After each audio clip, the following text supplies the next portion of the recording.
Thanks, John, and on behalf of all my colleagues at GE, I'm extremely pleased to represent them at this important conference, and I think it's very fitting that I share the stage with His Excellency, the Mayor Robinson, after the great relationship and support that Vancouver gave my colleagues at NBC during the Olympics, and obviously with Masdar, which is a subsidiary of Mubadala of the Abu Dhabi government. And if you didn't know, GE was one of the first, and I hope still one of the most favorite wives of Abu Dhabi. So, you know, I'm going to be watching extremely closely all of you who start to snuggle up to Frank.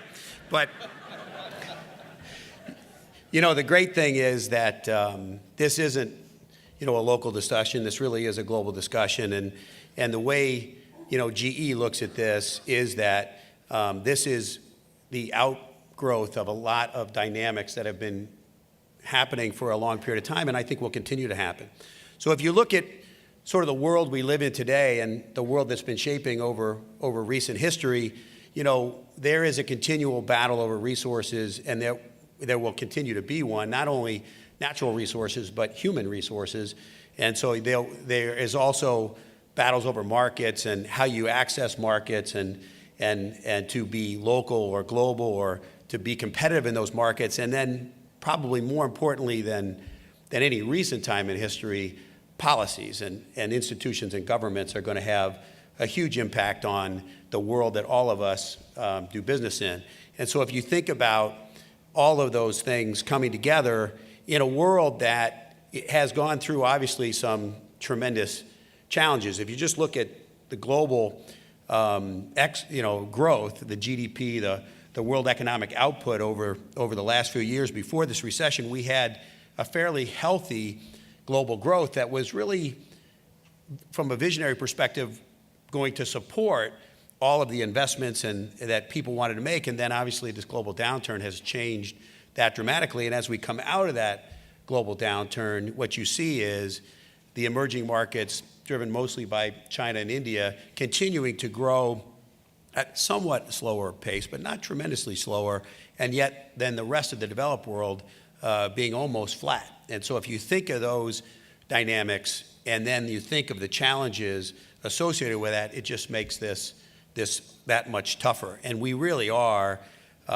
looking forward, going to be in this two-speed world for the foreseeable future, where the emerging economies are growing at multiple times the developed economies, and then the policies and challenges that puts on everyone. And so everyone, companies, countries, cities, all have to walk that fine line between prosperity and sustainability, right? Balancing that desire to create this more sustainable future, but the necessity of being competitive in an ever-globalizing competitive world. And that is the challenge. So if you think about it from a GE perspective, as John mentioned, we started down this path 5 years ago with Eco-Imagination. Our chairman, Jeff Immelt, came out very aggressively and fairly early in this battle to say that business needed to be involved, but business needed to be a business. And so we were going to make commitments and start to blend that balance of environmental performance and operational performance to say that we could produce products that could not only make money for our shareholders, but provide environmental value to our customers. And over the last 5 years, we've made our commitment. We've sold $75 billion of eco-certified products over the 5 years. We've invested $5 billion solely to develop technologies within this environmentally focused space. And we've saved, as a company, $100 million a year in taking those technologies and improving the efficiencies of the General Electric company. And so the question we had was, okay, 5 years in, you know, we've met our initial goals, and then where do we go from there? And the answer is we're gonna double down. We're gonna increase our commitments for the next 5 years. We're gonna drive another $10 billion into R&D to continue to build out this portfolio. You know, we're gonna commit to grow our eco portfolio revenues twice the general growth of the company. I think we've learned over the last few years not to pick any raw numbers. The economies are a little difficult to predict, but we're going to say we're going to grow this part of our portfolio twice as fast. We're going to increase the energy efficiency of our own operations by 50%, reduce water by 25%, and then going from just communicating to trying to develop a vision with our partners all around the world around this sustainability future and how we see the marriage between policy and business. And so we're kicking this off really right about now. It's a big commitment from a company perspective, and obviously GE, especially the energy business, has somewhat of a unique position because we have a lot of products and services that fit in this space. So if you think about what our suite of eco-imagination products, and you can see them here, they go from jet engines to locomotives to wind turbines to our Jenbacher engine. We have a great relationship with Nextera here. You heard the mayor mention them. We have a gasification, wood waste gasification project pilot going on, and we've been fortunate enough to also be successful to have a plant being built now at the University of British Columbia. So that's a great technology and marriage between a global high efficiency reciprocating engine that has the capacity to burn almost any type of fuel and a local technology, gasification technology here to then drive that bio waste. Our wind business, we have relationships with Plutonic Energy here. We're building and investing in renewable projects with them, not only wind, but hydro.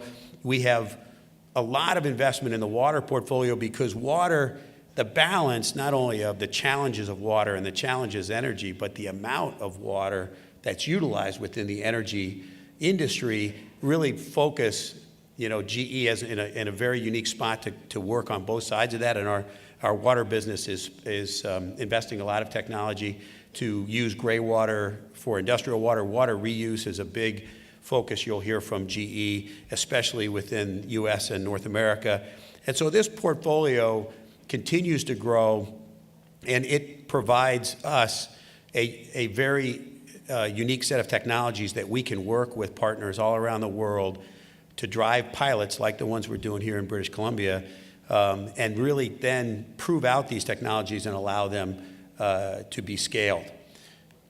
So if you think then about how this is one view of carbon reduction from the World Energy Forum, but just a way to think about where we're investing our money and how it can impact climate, greenhouse gases, and carbon.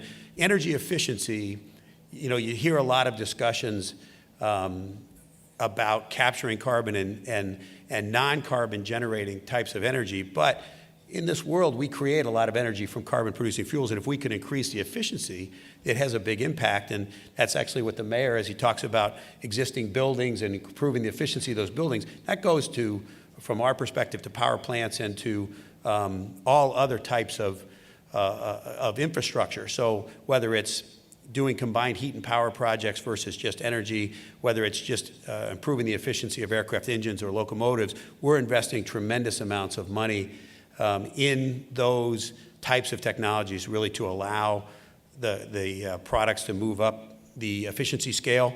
And then obviously our renewable business is very big today. Our wind business is one of the largest portions of the energy business now. And wind much bigger than solar, but solar is growing, and we're using those technologies to combine with other parts of the portfolio to drive efficiencies. And then carbon capture, our integrated gasification combined cycle technology, we're building the first truly full-scale utility-size plant in Indiana now with our partners at Duke Energy, and that plant will be really a 600-megawatt, true coal gasification, local coal gasification power plant. Will be up and running in the next couple of years, and we have designed the capability to capture carbon off of that technology. And then obviously we have a nuclear business for those parts of the world that want to build out the nuclear industry. So the energy portfolio can impact all of the different mechanisms to manage carbon. And we are going to put a lot of our money where our mouth is in developing these technologies. So what is this? Where does this all come together? What it really comes together, we call it eco-imagination. You can call it almost eco-anything, but it's about the marriage between, private industry and public policy. And so I commend the government in British Columbia. They're driving energy policy and energy programs that I think will allow companies like General Electric, but obviously companies in this room, to advance technologies. You need to support these new technologies as they prove out in pilot phases and then as they become scalable, because obviously that takes time for them to become mature, and that's happening here. I think it's terrific, and we look forward to working with the government to keep doing that, and our partners that are in this room and obviously in this territory. And it really has to happen in the United States and other parts of the world, and it's great that there's forums like Globe that are communicating what's going on.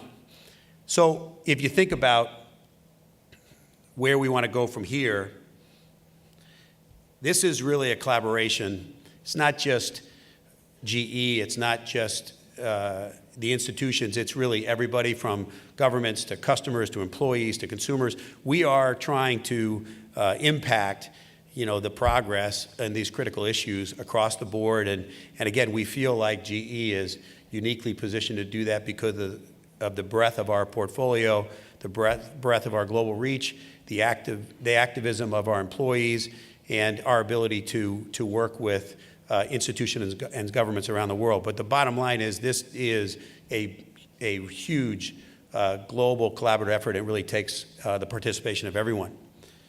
And so just in summary, I think success and is really focused on becoming and developing unique and new and diverse technology solutions to the challenges that we have today, and really creating pragmatic and sustainable policies with which businesses like everyone in this room can invest and create those technologies.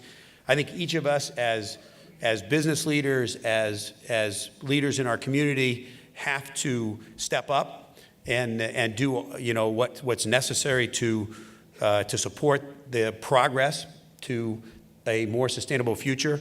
At GE, we're committed to do our part, and we're going to continue to invest and develop new and unique technologies to allow businesses and customers and partners and governments to make progress on their own plans. And I really appreciate Globe's invitation and, John, the opportunity to represent GE today.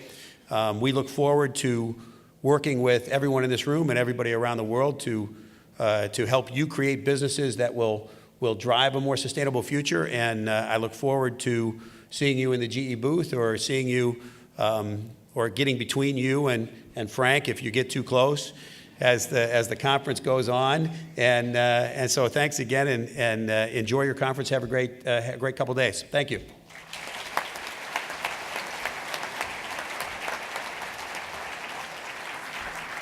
Well, thank you, Jim. It's a real great example of how a company really is taking advantage of the new carbon or the new economy. And we heard from the mayor talk about the vision for Vancouver and the business opportunities inherent in that.